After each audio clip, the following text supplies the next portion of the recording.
मानुषी के मित्रों को मेरा नमस्कार।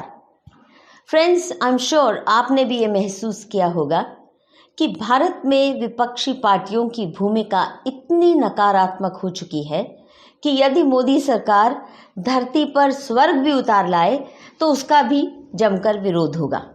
इस्लामी संगठन और अपने को सेक्युलर मानने वाले पॉलिटिकल जोकर्स इसी पर बिखर जाएंगे कि हूरों वाली जन्नत क्यों नहीं धरती पर उतारी, ये स्वर्ग क्यों ले आए, ये तो कम्युनल बात हो गई, ये तो एंटी माइनॉरिटी बात हो गई। यही हाल फार्म पॉलिसी रिफॉर्म्स को लेकर हो रहा है। जिन मांगों को लेकर किसान संगठनों ने दशकों तक बड़े बड़े आंदोलन किए, जब उन्हीं मांगों को स्वीकार कर 3 नए कानूनों का रूप दिया गया है, तो विपक्ष के नेताओं ने देश भर में किसानों को भ्रमित कर बवाल मचा दिया कि ये कानून किसान विरोधी हैं। पहला कानून farmers produce trade and commerce promotion के लिए बना है, जिससे किसान को अपना खेती माल कहीं भी बेचने की आज़ादी दे दी गई है। अब तक किसान केवल सरकार द्वारा नियोजित एपीएमसी यानी एग्रीकल्चरल प्रोड्यूस मार्केट कमेटी द्वारा नियोजित मंडियों के भ्रष्ट और शोषणकारी सिस्टम के तहत ही अपना माल बेच सकते थे, और वो भी सरकार द्वारा तय भाव पर। इस वजह से उन्हें कभी भी वाजिब दाम नहीं मिल पाए। यहाँ तक कि किसान परिवार के बेटे बेटियों को अपने ही खेतों की फसल अपने निजी इस्तेमाल के लिए शहर लाने पर भी इतनी कड़ी मनाहियाँ थी कि उन्हें ग्रेन स्मगलिंग के इल्ज़ाम में जेल तक भेज दिया जाता रहा है। For factory manufactured products, all of India was one market, but not for the farmers of India. इस कानून से एपीएमसी की मोनोपोली खत्म कर दी गई और किसान अब सरकारी एपीएमसी का बंधक नहीं रहा। देश में कहीं भी अपना माल बेच सकता है। दूसरा बड़ा सुधार है the farmers agreement on price assurance and farm services ordinance 2020, जिससे किसान बड़े कॉरपोरेट बायर्स के साथ कॉन्ट्रैक्ट करके फसल बोने के समय ही फसल बिकाई का कॉन्ट्रैक्ट भी कर सकता है। ये कोई मजबूरी नहीं है, उसकी मर्जी है तो कॉन्ट्रैक्ट करे, नहीं तो नहीं करे। इस कॉन्ट्रैक्ट के तहत एडवांस में ही सही मूल्य मिलने की गारंटी भी प्राप्त की जा सकती है, ताकि हार्वेस्ट के बाद औने पौने दामों में मजबूरन किसान को अपनी उपज न बेचनी पड़े। तीसरा बड़ा कदम है ब्रिटिश हुकूमत द्वारा लागू किया इसेंशियल कमोडिटीज़ एक्ट का संशोधन, ताकि किसान या व्यापारी अपनी हैसियत अनुसार फूड ग्रेन्स और अन्य खेती की उपज स्टॉक करके रख सकता है। पुराने इसेंशियल कमोडिटीज़ एक्ट के तहत सरकार जब चाहे खेती माल के भाव गिराने के लिए किसी भी खाद्य पदार्थ को इसेंशियल डिक्लेयर कर देती। गेहूं, राइस के अलावा चीनी, प्याज, टमाटर जैसे पदार्थ को भी इसेंशियल डिक्लेयर कर दिया जाता रहा है। हालांकि वीट और चावल के अलावा बाकी पदार्थ किसी भी लिहाज से जीने के लिए इसेंशियल नहीं है। But this was an instrument of price warfare against the farmers of India. Modi सरकार के इन 3 नए कानूनों द्वारा किसानों को मिली आर्थिक आज़ादी के खिलाफ 2 किस्म के लोग ही खड़े हो सकते हैं। एक वे जो खेती और किसानों के दुख तकलीफ़ों के बारे में कुछ नहीं जानते। नंबर 2, वो लोग जो निजी स्वार्थ के चलते केवल नकारात्मक विरोध की राजनीति करना जानते हैं। मैं भी शहरी जीवन की पैदाइश हूँ, इसलिए किसानी और खेती का मेरे परिवार से कोई रिश्ता नहीं रहा। परंतु ईश्वर ने इतनी समझ दे दी कि जब तक देश का अन्नदाता दुखी है, तब तक देश खुशहाल नहीं हो सकता। इसी सोच के चलते कई साल किसान संगठनों के साथ रिश्ता जोड़ा, जिसमें महाराष्ट्र के शेतकरी संगठन के साथ विशेषकर घनिष्ठ नाता रहा और बड़े बड़े किसान आंदोलनों में हिस्सा लेने का मुझे सौभाग्य प्राप्त हुआ।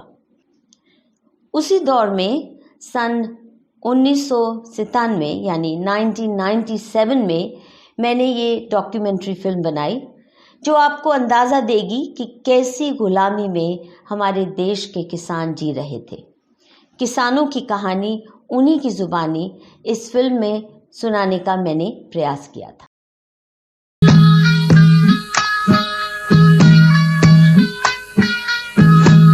नमस्कार, मनस के इस प्रोग्राम में आपका स्वागत है। विकसित देशों की एक बुनियादी पहचान ये है कि वहाँ केवल 2 से 10% लोग खेती करते हैं और अपने देश के लोगों को तो भरपेट खिलाते ही हैं, पर साथ साथ दुनिया भर में अपना खेती माल एक्सपोर्ट भी करते हैं। हमारे देश में आज भी करीब 70% लोग खेती पर निर्भर हैं। इनमें से अधिकतर इतनी गरीबी और गुर्बत की हालत में रहते हैं कि अपने परिवार के लिए पर्याप्त पोषण भी नहीं जुटा पाते। शिक्षा व अन्य सुविधाओं की बात तो दूर। आजादी के 50 साल बाद भी हम तरह तरह की सरकारी योजनाओं व हस्तक्षेपों के बावजूद देश की गरीबी दूर करने में असफल रहे हैं। इसके साथ शहर व गांव के लिविंग स्टैंडर्ड्स और इनकम्स का अंतर बहुत बड़ा है। 1951 में गांव का व्यक्ति यदि 1 रुपया कमाता था तो शहरवासी की आमदनी 1 रुपया 40 पैसे थी। आज शहरी आमदनी गांव की औसतन आमदनी से करीब 7-8 गुना ज्यादा बढ़ चुकी है। गांव और शहर के बीच ये फासला क्यों बढ़ता जा रहा है? इसी सवाल को लेकर मनस के इस प्रोग्राम में देश के कई प्रांतों के किसानों की समस्याओं से आपको परिचित कराएंगे।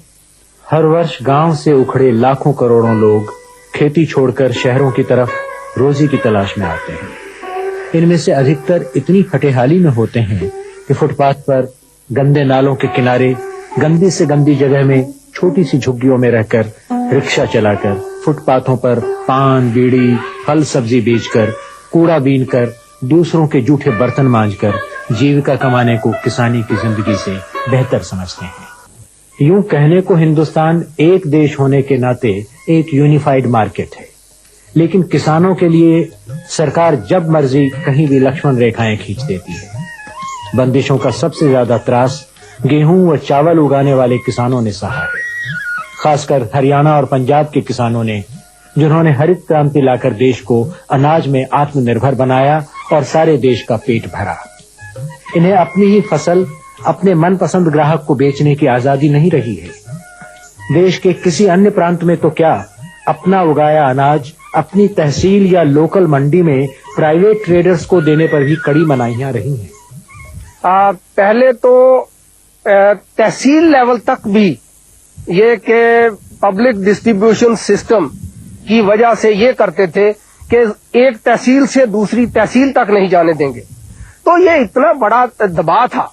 अपनी गेहूं खुद की पैदा की हुई सिर्फ 6 किलो सिर पे उठाते थे हम गुत्थी में, और वो लेके जब जाते, जब हरियाणा का बॉर्डर क्रॉस करते तो हमें गिरफ्तार कर लिया जाता। 5-5 लोगों के जत्थे हम लेके जाते, तो गिरफ्तार करके कोर्ट में पेश किया जाता कि इन्होंने स्मगलिंग की है, अपनी गेहूं को अपने ही देश में दूसरे प्रांत में ले जाने में स्मगलिंग की है। तो इस स्मगलिंग के दोष में हमें गिरफ्तार किया जाता, कैद होती 30 दिन की, और उसके बाद साथ उसके जुर्माना होता, वो ना देने की सूरत में 10 दिन की। और डिस्ट्रिक्ट कमिश्नर के आदेश आते थे गांव गांव में मुनादी से कि कोई भी किसान सरकारी केंद्र के अलावा कहीं भी गेहूं नहीं लेकर जाएगा, कहीं कोई फसल नहीं लेकर जाएगा।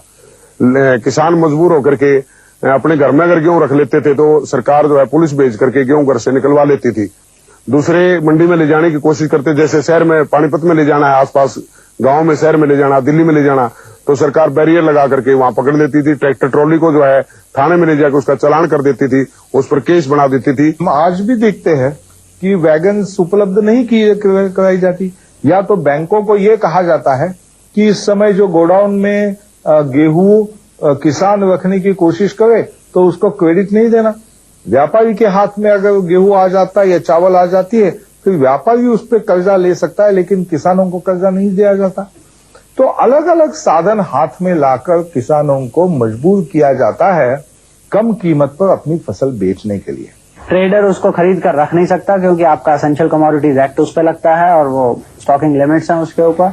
बाहर वो भेज नहीं सकते, आप उस दायरे से, उस डिस्ट्रिक्ट से बाहर नहीं निकलने देते या उस स्टेट से बाहर नहीं निकलने देते, तो बाजार की कीमत तो अपने आप क्रैश होगी। जब क्रैश होगी तो आप गवर्नमेंट कहती है हम तो आपको बचा रहे हैं, आपको एक सपोर्ट प्राइस दे रहे हैं। It's a farce. गेहूं तो सरकार सीधे किसान से ही हथियाती रही है, परंतु चावल राइस मिल्स पर लेवी लगाकर बाजार भाव से कहीं कम सरकार अपनी निर्धारित कीमतों पर खरीदती है।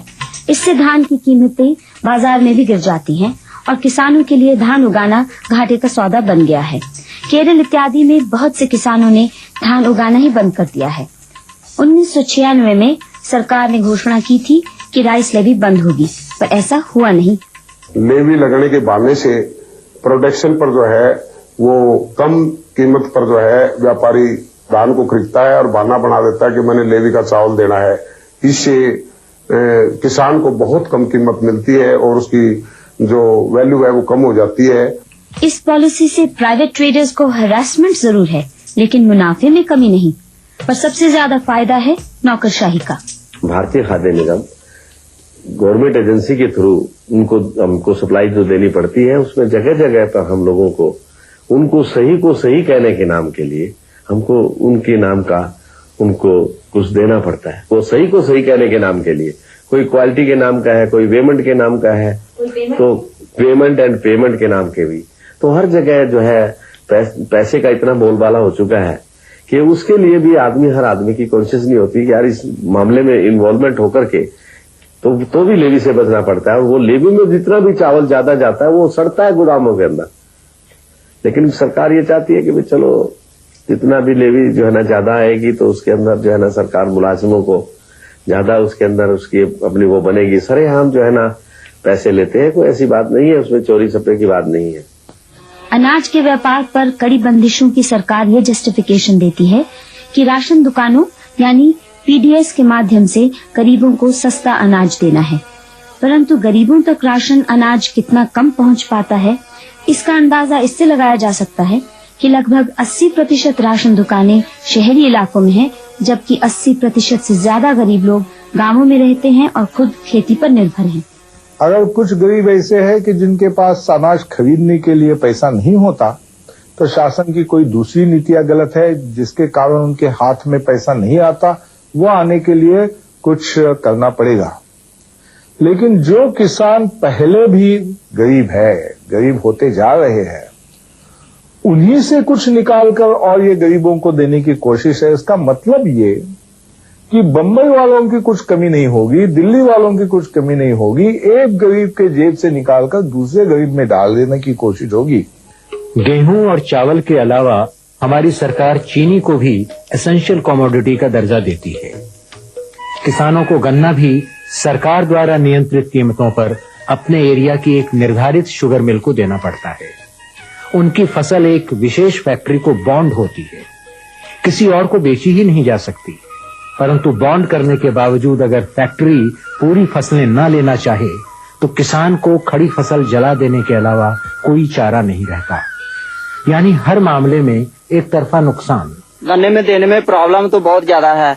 ये जिम्मेदार को पैसा देने में बहुत ज्यादा हमको खराबी करते हैं। 2-2 महीना 3-3 महीना पैसा नहीं देते। ये गन्ना तोड़ रहे हैं ना, जो इसका पैसा अगली बार मिलेगा जब मिल चलेगा। गन्ने की इतनी समस्या आ चुकी मारे को, हम ना बोए जब हमारा पल्ले नहीं, बोले जब कुछ पल्ले नहीं, लेकिन गन्ना घेर के हमें धक्के मिलते हैं, कोई पैसा नहीं मिलता हमारे को। और अंदाजा तकरीबन हमारा किसानों का 10 करोड़ रुपया बकाया है मिल के अंदर।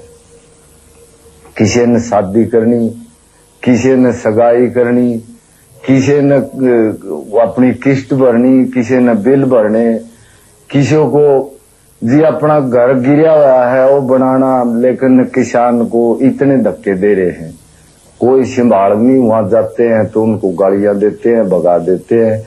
ऊपरला गन्ना आने को तैयार हो गया, हमारा अब तक कोई पैसा नहीं दे रहे। अभी हमारा 2-2, 4-4 किला हर एक जिम्मेदार का गन्ना खड़ा है। हमको बहुत दिक्कत हो रहा है। ये गवर्नमेंट जो है हमको बहुत ज्यादा मुश्किल में किसान लोग पड़ा है। जो जहाँ सारे मुल्क का अन्नदाता होता है किसान लोग, इसको बहुत गवर्नमेंट ने दिक्कत में डाला हुआ है। हम इतने दुखी कर दिए इस मिल ने, और वो हमारा बिल्कुल दिल टूट गया है। खेती करने को भी हम ये अफसोस में हो चुके हैं कि हम खेती करें या ना करें, कैसे गुजारा करें, कैसे हमारे बच्चे पढ़ेंगे। साल भर हमारे पैसे पड़े हो गए, अपने नौकरों की तनख्वाह दे देते हैं चीनी बेच के, किसान का कोई पैसा नहीं देते। इसी तरह सभी गन्ना क्षेत्रों में हर साल किसानों की करोड़ों रुपए की पेमेंट शुगर मिल्स दबा कर रखती है। ये बहाना लेकर के लेवी की वजह से उन्हें घाटे हो रहे हैं। हालांकि चीनी उद्योग को डी लाइसेंस करने की बात कई अरसे से चल रही है, पर अभी तक उस तरफ कोई ठोस कदम नहीं उठाए गए। सरकार ने रुकावट दी है, जबकि यहाँ डी लाइसेंस तो हुआ नहीं है। करीब किसी को भी शक्कर फैक्ट्री किसान हो या व्यक्ति है तो बनाने के लिए स्टेट गवर्नमेंट और केंद्र सरकार को लाइसेंस लेना ही पड़ता है। और जब लाइसेंस लेना है तो कोऑपरेटिव की बात है तो जिसी की पॉलिटिकल प्रेशर ज्यादा है उसी को ही मिलता है, और ये लेने के लिए बहुत दिक्कत होती है। तो हमने किसानों ने मिलकर कंपनी बनाई और कंपनी एक्ट के लिए हमने बोला कि हमें भी शुगर इंडस्ट्री, क्योंकि हमारा रॉ मटेरियल हमारा है, हमें भी ये लाइसेंस दिया जाए तो हम एक शुगर इंडस्ट्री लगाएंगे। और 2 शुगर इंडस्ट्री के लिए हमने MOU sign PICDC Punjab industry development corporation जो है उसके साथ एमओयू साइन भी कर रखा है। तो अभी तक पंजाब गवर्नमेंट ने सेंट्रल गवर्नमेंट को लाइसेंस के लिए कोई सिफारिश नहीं की, भी किसान भी मांग कर रहे हैं और वो पता नहीं कहीं फैले डाल रखी हैं। नई मिल लगाने के लिए सेंट्रल गवर्नमेंट लाइसेंस देती है, परमिशन उनकी आती है। अच्छा, अगर हमने इसकी एक्सपेंशन करनी हो तब भी वहां से परमिशन आती है। तो आगे जब मिल लगा लेते हैं तब चीनी वगैरह जब बेचते हैं तो उसका कंट्रोल भी उनके हाथ में है। वो लेवी 40% लेते हैं, मतलब जितनी भी चीनी पाती है उसमें 60% तो हम फ्री सेल कर सकते हैं और 40% गवर्नमेंट को कंट्रोल रेट पे देनी पड़ती है। कंट्रोल रेट भी वो फिक्स करते हैं, सेंट्रल गवर्नमेंट फिक्स करती है। 45% शुगर कम दाम से बेचना पड़ता है शुगर फैक्ट्री को। तो फैक्ट्री की मुसीबत है। नहीं, फैक्ट्री की मुसीबत होने के बाद वो भाव में कम मिलता है ना। बाजार में कीमत जो रहती है पूरी शुगर बेचने के बाद जो गन्ने का दाम निकलता है वो ज्यादा निकलता है, पर कम दाम से लेने के बाद कीमत कम निकलती है और उसका असर तो लेवी का असर यदि फैक्ट्री पे है तो असल में किसान के ऊपर आता है, कीमत के ऊपर आता है। सदियों से किसान गन्ने के रस से घर में गुड़ बनाते आए हैं, लेकिन शुगर इंडस्ट्री के प्रेशर में आकर सरकार ने गुड़ बनाने पर भी तरह तरह की जोनल बंदिशें लगा रखी हैं। चीनी कारखानों के क्षेत्रों में किसानों का अपने ही गन्ने को क्रश करके गुड़ बनाना सरकारी कानून के अनुसार जुर्म है। खेती माल की प्रोसेसिंग पर लगी इन सब बंदिशों के कारण देहातों में छोटे उद्योगों को उभरने नहीं दिया गया, जिससे आज भी 70% से ज्यादा लोग खेती पर निर्भर हैं। हालांकि खेती में इतने लोगों को रोजगार देने की क्षमता नहीं है। यही हमारे देश की गरीबी का सबसे बड़ा कारण है। बिना लाइसेंस प्रोसेसिंग करने की इजाजत नहीं और बिना राजनीतिक प्रभाव के लाइसेंस मिलना संभव नहीं। ये raw cotton act, essential commodities act, ये ऐसे कानून है कि जिसमें जो भी चीज हम लोग किसान उगाते हैं उसको जिस तरह से जैसे उगता है वैसे ही बेच देना पड़ता है। कोई भी चीज हम जाके चौक में या बाजार में नहीं बेच सकते हैं, कॉटन की प्रोसेसिंग नहीं कर सकते, यहाँ तक के कि घर में गद्दे भरने के लिए भी कॉटन, उसकी प्रोसेसिंग हम नहीं कर सकते। फेडरेशन का कायदा रॉ कॉटन एक्ट होने के बाद कई जगह पे गद्दे भी जब्त किए गए हैं, पुलिस ने इतना इन्फोर्स किया है उस कायदे को। जील नहीं कर सकते, उसको ऑयल नहीं निकाल सकते, खली नहीं बना सकते, और कोई करे तो गुनाह है।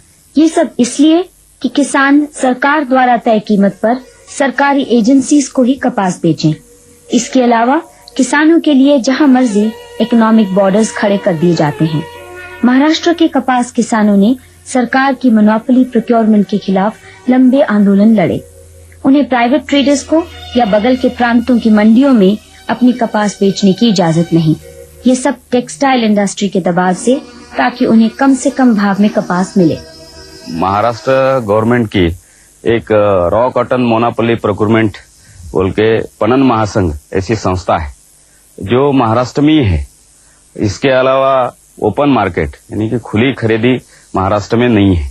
व्यापारियों को खरीदी करने का यहाँ कानून नहीं है और उसको ही बेचना पड़ता है।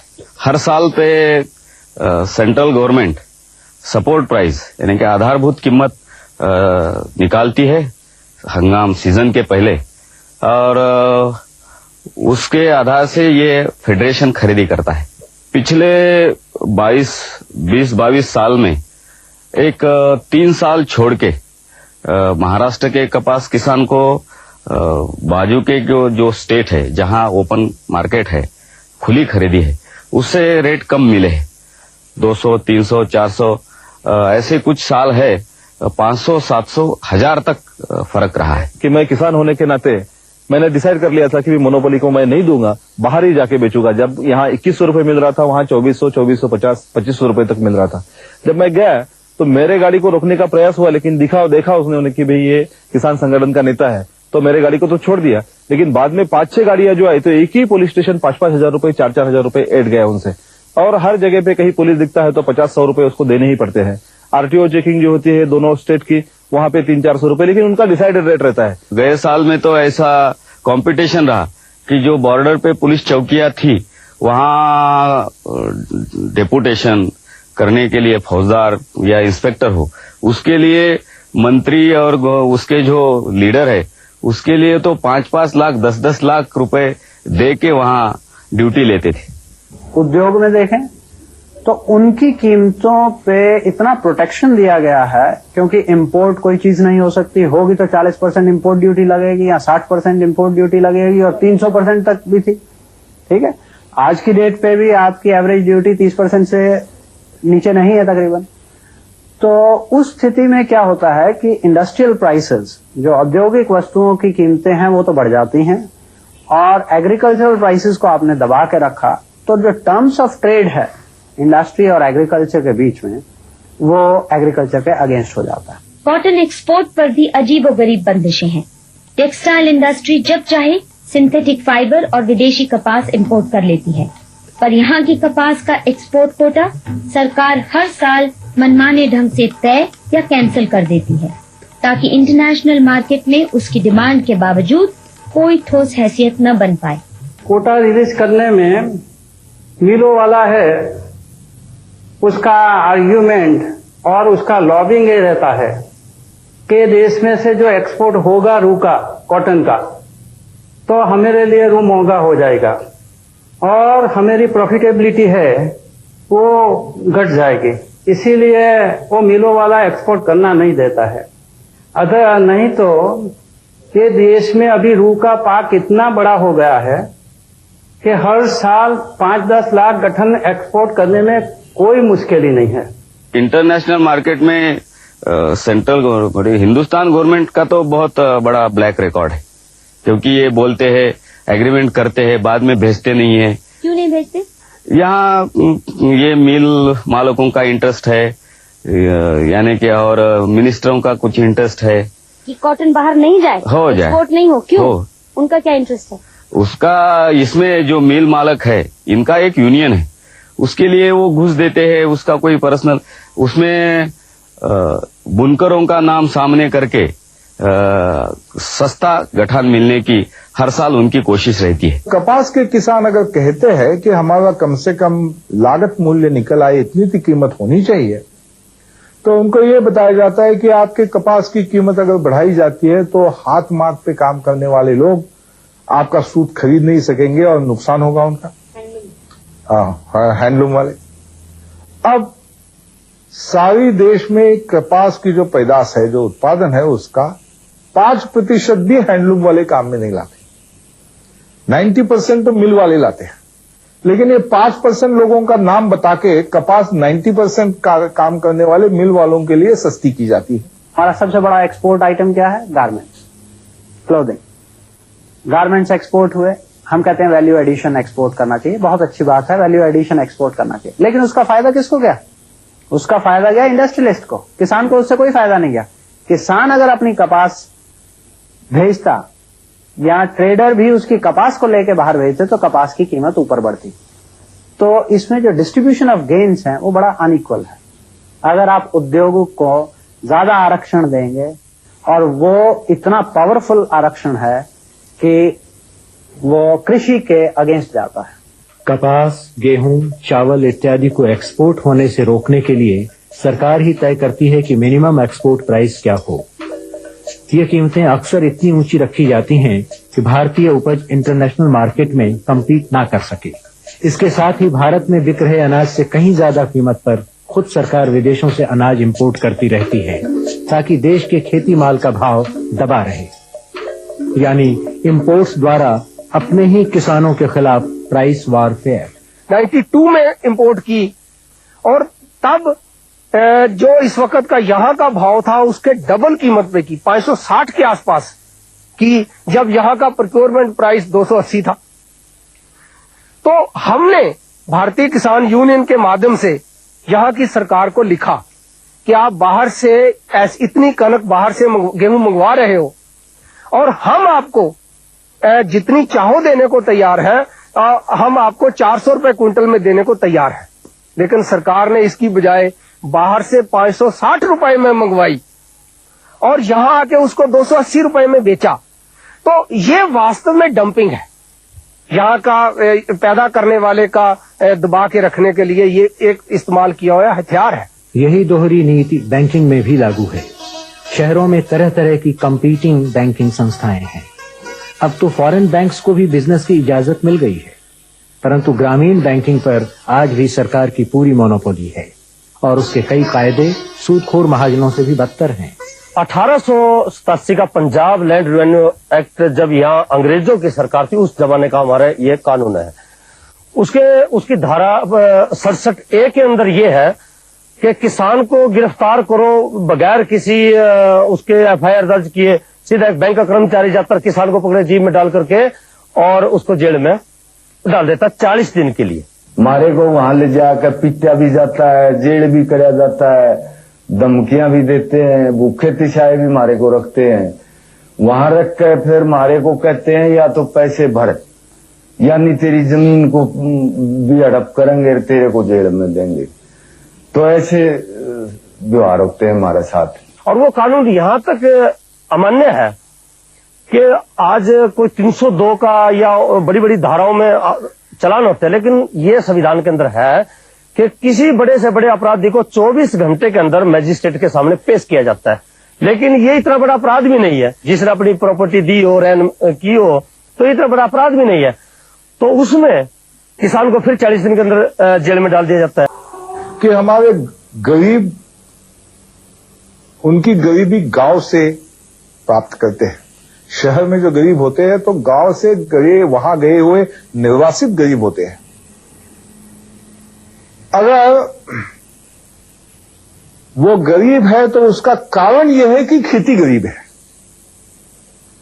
खेती नहीं गरीब रहती तो वो गरीब नहीं रहते। जिस समय आजादी हुई थी तो उस समय तकरीबन जो GDP है, नेशन की पूरी इनकम जो थी, वो 54% आती थी एग्रीकल्चर से।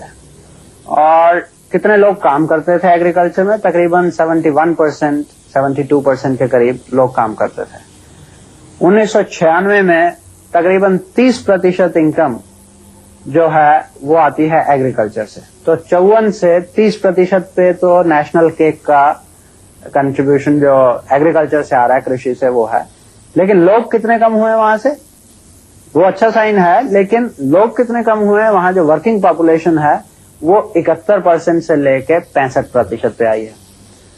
तो रिलेटिवली ज्यादा लोग उस कम जो आधी इनकम रह गई है रिलेटिव टर्म्स में, तो वो शेयर कर रहे हैं। तो ये तो बहुत क्लियर है कि अर्बन रूरल डिवाइड जो है वो प्लानिंग के बावजूद, सोशलिस्टिक पैटर्न ऑफ सोसाइटी के होने के बावजूद बढ़ा है और काफी तेजी से बढ़ा है। अंग्रेज जो यहाँ करता था कि यहाँ पैदा होने वाली चीजें सस्ते में खरीद लेता था और वहां पैदा होने वाले कपड़ा जैसे चीजें महंगे कीमत में बेचता था और उससे जो मुनाफा मिलता था उससे मैनचेस्टर, लैंकेशायर जैसे शहर अमीर करता था। आजादी के बाद यही हुआ कि काला अंग्रेज चला गया और गोरा अंग्रेज चला गया, काला अंग्रेज उसकी जगह पे आ गया और उन्होंने करीब करीब वही नीति चलाई। मैनचेस्टर और लैंकेशायर की जगह पे बम्बई और दिल्ली को बड़ा करने की कोशिश की। जो भी संपत्ति होती है किसान के पास, उसके वारंट करती है बैंक, भैया पैसा भरे।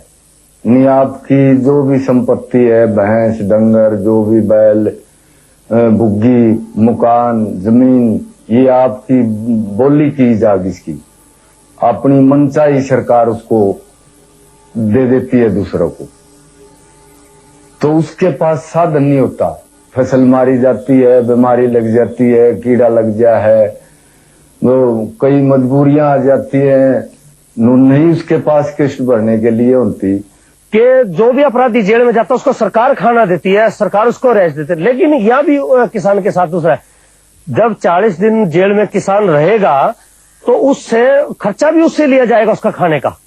खेतीहर लोगों से ये उम्मीद की जाती है कि वे अपना पेट काट कर भी शहरी लोगों को सस्ता अनाज पहुंचाएं और इंडस्ट्री के लिए सस्ते रॉ मटेरियल सप्लाई करें। पर किसानों के इस्तेमाल में आने वाली इंडस्ट्रियल गुड्स की कीमतें लगातार बढ़ें तो कोई चिंता नहीं। किसान अपने बेटे को कभी किसान नहीं बनाना चाहता, वो कहता है बाहर जाके चपरासी बन जाए वो अच्छा है। तो भारतवर्ष में जो इंडिया और भारत का डिवाइड है, जो रूरल अर्बन डिवाइड एक तरह से पैदा हो गया, वो क्यों हुआ? क्योंकि आपने इंसेंटिव स्ट्रक्चर सारा अर्बन एरिया की तरफ रखा, इंडस्ट्रियल कमोडिटीज की तरफ रखा। तो एजुकेशन वहां से निकल गई, जो आपकी सेविंग्स थी, निवेश आप करना चाहते थे, वो वहां पे नहीं करना चाहते। आप ढाबा बनाएंगे, टैक्सी डालेंगे, रेस्टोरेंट चलाएंगे, कुछ चलाएंगे, लेकिन वहां से निकलेंगे। तो जब वहां रहा ही कुछ नहीं, agriculture became a parking lot of the poor and ignorant. वहां की नॉलेज छीनी गई, वहां का पैसा छीना गया, स्किल्स छीनी गई और वहां पे रह गए। तो उस कृषि से आप क्या उम्मीद करेंगे? हमारे इंडस्ट्रियल सेक्टर को तो सरकार ने प्रोटेक्टेड मार्केट प्रदान कर अपंग बना दिया है। इसीलिए हमारी इंडस्ट्री में इंटरनेशनल मार्केट में खड़े होने की क्षमता ही नहीं बन पाई। कहने को तो किसानों को बहुत सब्सिडीज दी जाती हैं, पर असल में उन्हें एक हाथ से रियायत देकर उनसे 4 हाथ से पैसा छीना जा रहा है, खेती माल की कीमतों पर कड़े नियंत्रण द्वारा। इस सब के बावजूद हमारे गरीब किसान की उगाई गेहूं, चावल, कपास, आम, अंगूर, मसाले इत्यादि आज भी देश के लिए फॉरेन एक्सचेंज कमाने का मुख्य साधन है, पर इन्हें बढ़ावा देने की बजाय कुचला जा रहा है। क्या गांव और शहर, इंडस्ट्री और खेती के हितों में अंतर्विरोध पैदा कर हम देश को खुशहाल बना सकते हैं?